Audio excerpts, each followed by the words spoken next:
皆さんごきげんよう、上川薫です。今回取り上げる話題は日本の政治。参議院選挙が近づくことによって各党の動きが激しくなっています。そこで今回は野党の中でも注目されている国民民主党の動きについて取り上げます。というのも国民民主党は去年から今年前半にかけては野党の中で第1位の支持率を誇り、参議院選挙においてもかなりの大勝利は確実と見られていました。ところが参議院選挙における公認候補者選びで山尾志織氏と須藤元気氏を選ぶことによってインターネット上では大炎上、批判が集中することとなりました。というのも従来の国民民主党の政策や方針と全く矛盾する存在であり、なぜそのような人物を選ぶのかと多くの人たちが疑問に思ったからです。そこで国民民主党の玉木氏はいやいやこれらの人たちに対しては党の方針に必ず従うことを確認書で担保しているから問題ないとしていました。ただ、批判の声が止むことはなかったことから山尾志織氏については出馬会見を行いました。その場でこれまであった批判についての回答などをする者として説明責任を果たすとしていたのです。ところが実際にはその出馬会見において記者からの質問に対して非常に不誠実な対応といったものが目立ったこともあり、かえって炎上にガソリンをぶっかけるようなことを行ってしまいました。結果的に山尾志織氏が国民民主党の候補者としてふさわしいという声よりも、いや、なんでこの人なの？反対ですよという声が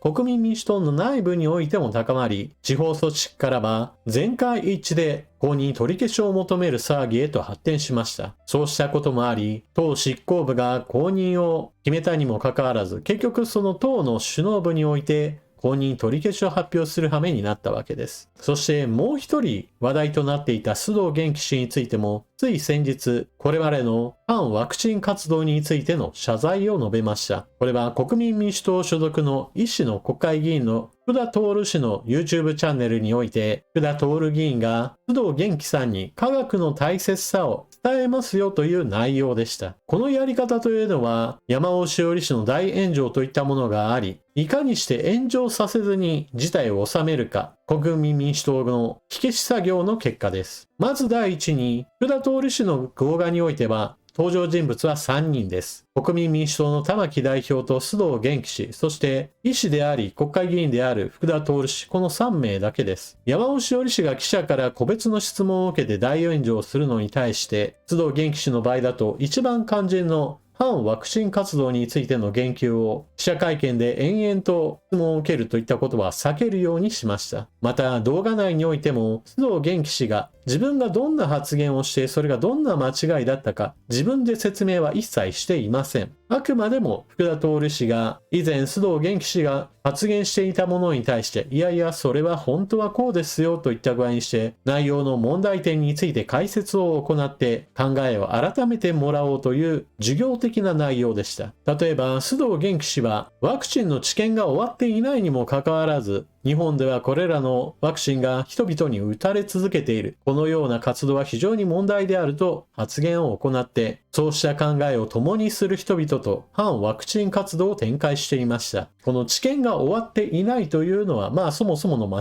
違いです。非常に素早い承認が行われたものの、治験においては安全性と効果の確認は行われました。この安全性と効果の確認をもってして治験が終わり実際に接種が始まったわけですが、それだけでワクチンの調査が終わったわけではありません。というのも実際に一般に使われるようになってからも、じゃあどのくらいの頻度で副作用が起こりどのくらいの人数で起こるかといったことは情報として追跡が続いていきます。それをもってしてデータが揃っていないにもかかわらず使い続けるなんて間違っているというそもそも間違った反応といったものが上乗せされてきます。市販薬においても治験においてどのような効果があるか安全性などについても調べますが、実際に使われ始めた後も想定した通りの効果や副作用の範囲内であるかについての調査は継続的に行われるものです。もちろんそれがどのくらいの長さであるかとか規模がどのくらいかといったことはそれぞれの薬やワクチンなどによって異なるでしょう。しかしそのような追跡調査をもってして結果が出ていないんだから使うのは間違いだという考え方そのものが現実には合いません。また、それぞれの状況においてワクチンについての考え方は変わっていったといったことも忘れてはなりません。例えば、新型コロナウイルスは変異が進んでいくことによって、それに対応して治療法やもしくは重症度合いなどについての情報もどんどんと変わっていきました。例えば、当初は発症予防効果も含めてワクチンの効果が謳われていましたが、それは実際に初期においては確かにそうであったのだけれども、変異することによって発症予防効果については減少し、重症予防効果だけが残る形となっていきました。このような変異株の状況に応じてワクチンの効果についてもそれぞれの時期によって異なるといったことを理解する必要があります。この問題に関しては、当初発症予防効果があると言っていたのに、後になって発症予防効果がなくなったみたいな話をしているのは国民を騙しているんだというような発言をする人がいます。これは新型コロナウイルスが変異するといったことを全く無視し、あたかも最初に固定されたウイルスが延々と同じ状態で続いているかのような思い込みによる勘違いです。ウイルスの変化と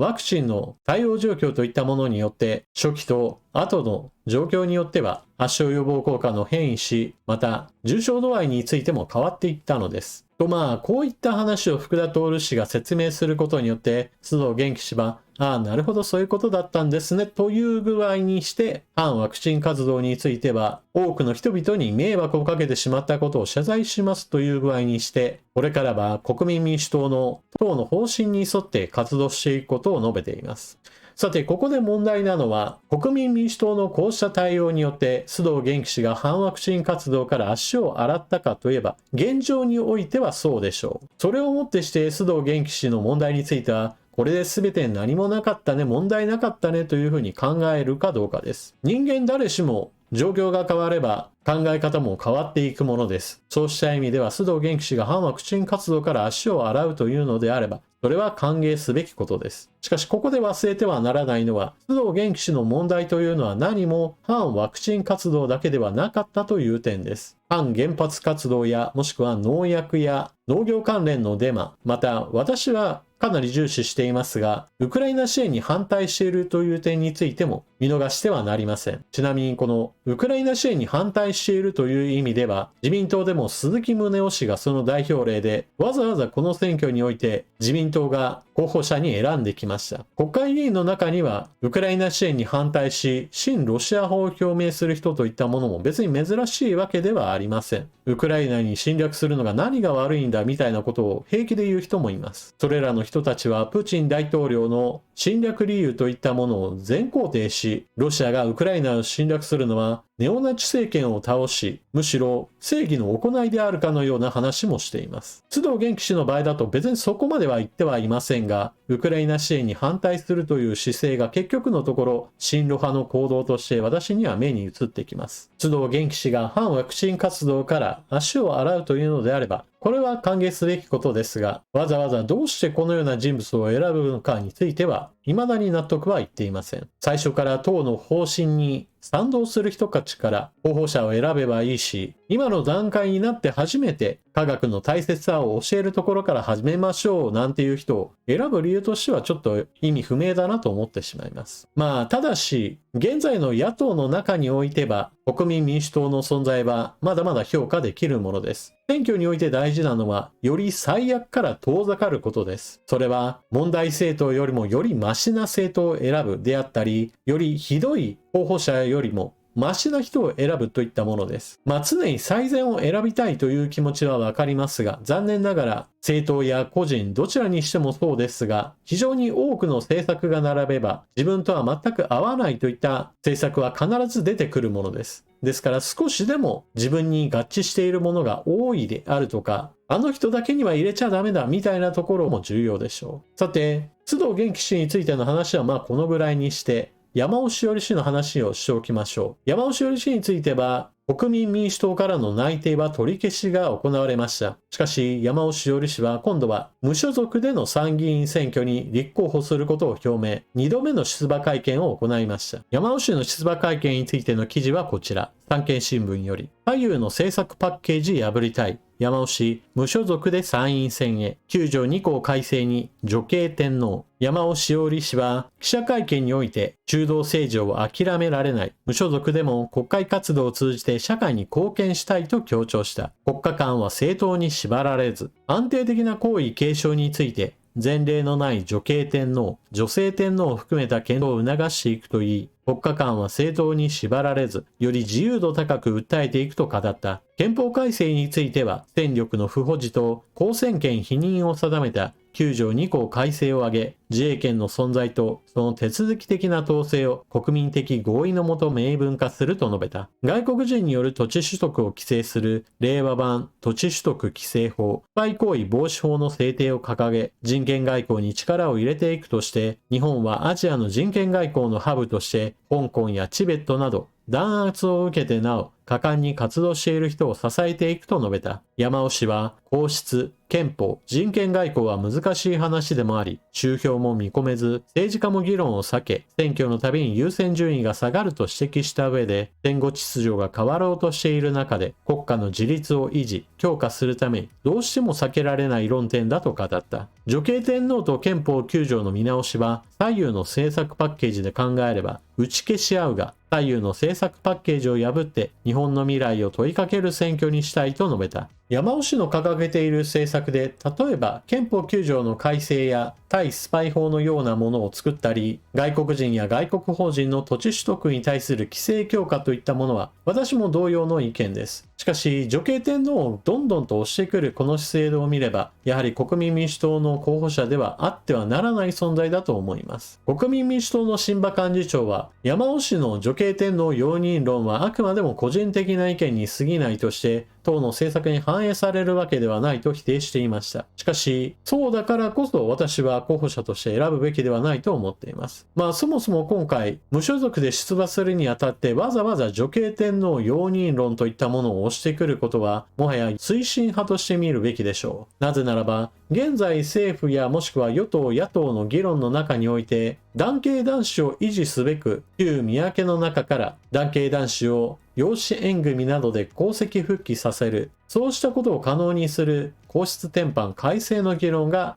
進んでいます。政策としてはそちらの方をまずは実現することが第一であり、今の段階において女系天皇を容認すべきだと話を割り込ませてくるというのは、私は現在の皇室の在り方そのものを破壊する行為だと思います。前半部分では様々な話で人それぞれ政策があって自分と相入れないものもあり、それらの中からよりマシなものを選んでいくことが大事だという話をしました。しかしそこに一つ条件を加えるとするならば、どうしてもこの政策については合わない時には完全に支持できないへと変わるような重要政策があります。今回の山尾氏の女系天皇容認論というのは、私の中では絶対その部分については譲れないなと思える部分です。で、なぜそのようにして男系男子を維持すべきだと考えているかといえば、皇室についての考え方として、現在多くの人々が共通認識として持っている特別視している考え方というのを私は守る必要があると思っているからです。それは何も伝統だからといった話ではなく、むしろ未来に向けて日本の文明や日本人としての自己認識を維持するためにも必要だと思っています。これから先、おそらく AI はある時点において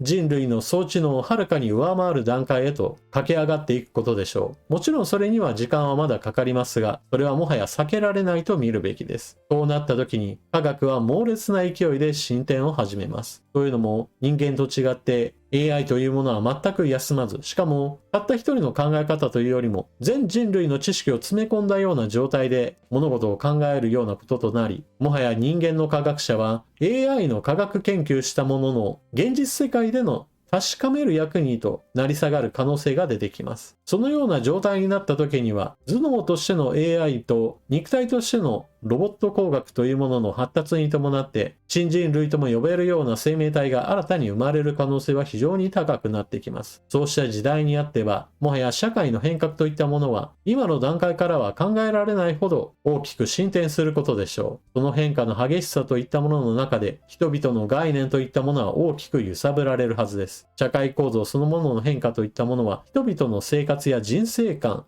想信条といったものに対する影響は凄まじいものになるはずです。そうした中にあって世界各国における文明論といったものが取り出された時に、日本人や日本文明のあり方といったものも大きく揺さぶられることでしょう。日本という土地、日本語という言葉、そして日本の文明様々なものが人々の基礎的な考え方の中で揺さぶられるのです。そうした状況になった時に皇室についての概念は今の状態をある程度維持したままでそうした時代に突入していくことが大事だと思います。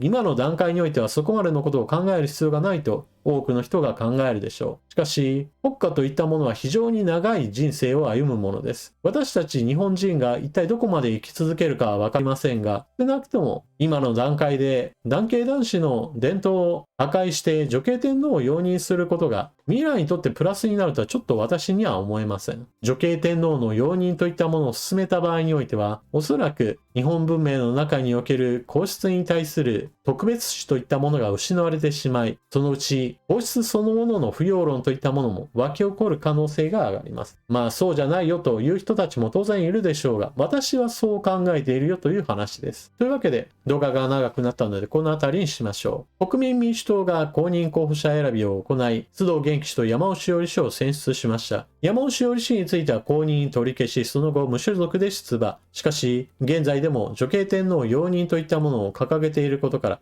私としては全く支持できません。一方、須藤元気氏の場合だと、多くの人々が問題視していた反ワクチン活動については足を洗うとしています。しかし、これをもってして須藤元気氏を問題のない候補者だと見るのか、そうじゃないと見るのかは人それぞれです。私の場合だと全く話題にされてはいませんが、須藤元気氏がウクライナ支援に反対していることから、国際情勢の観点から見ると、結局ロシアに味方するような政治家になりかねないと見て、基本的には拒絶です。ただし国民民主党が他の野党よりも良い部分はたくさんあるので、それぞれの選挙区においてよりマシな選択肢の一つであることは言える部分です。ちなみに私は現在のところ、新党チーム未来が一番参議院選挙では押せるかなと思っています。どこの政党を押すかはその時の状況にもよりますが、少なくともよりマシな方、よりまともな方を選んでいくといった考え方は皆さんにもこれからもお勧めできると思っています。というわけで今回の動画はここまで。最後までご視聴いただきありがとうございました。チャンネル登録していない方はぜひともこの機会にチャンネル登録よろしくお願いします。それでは次の動画でまたお目にかかりましょう。またね。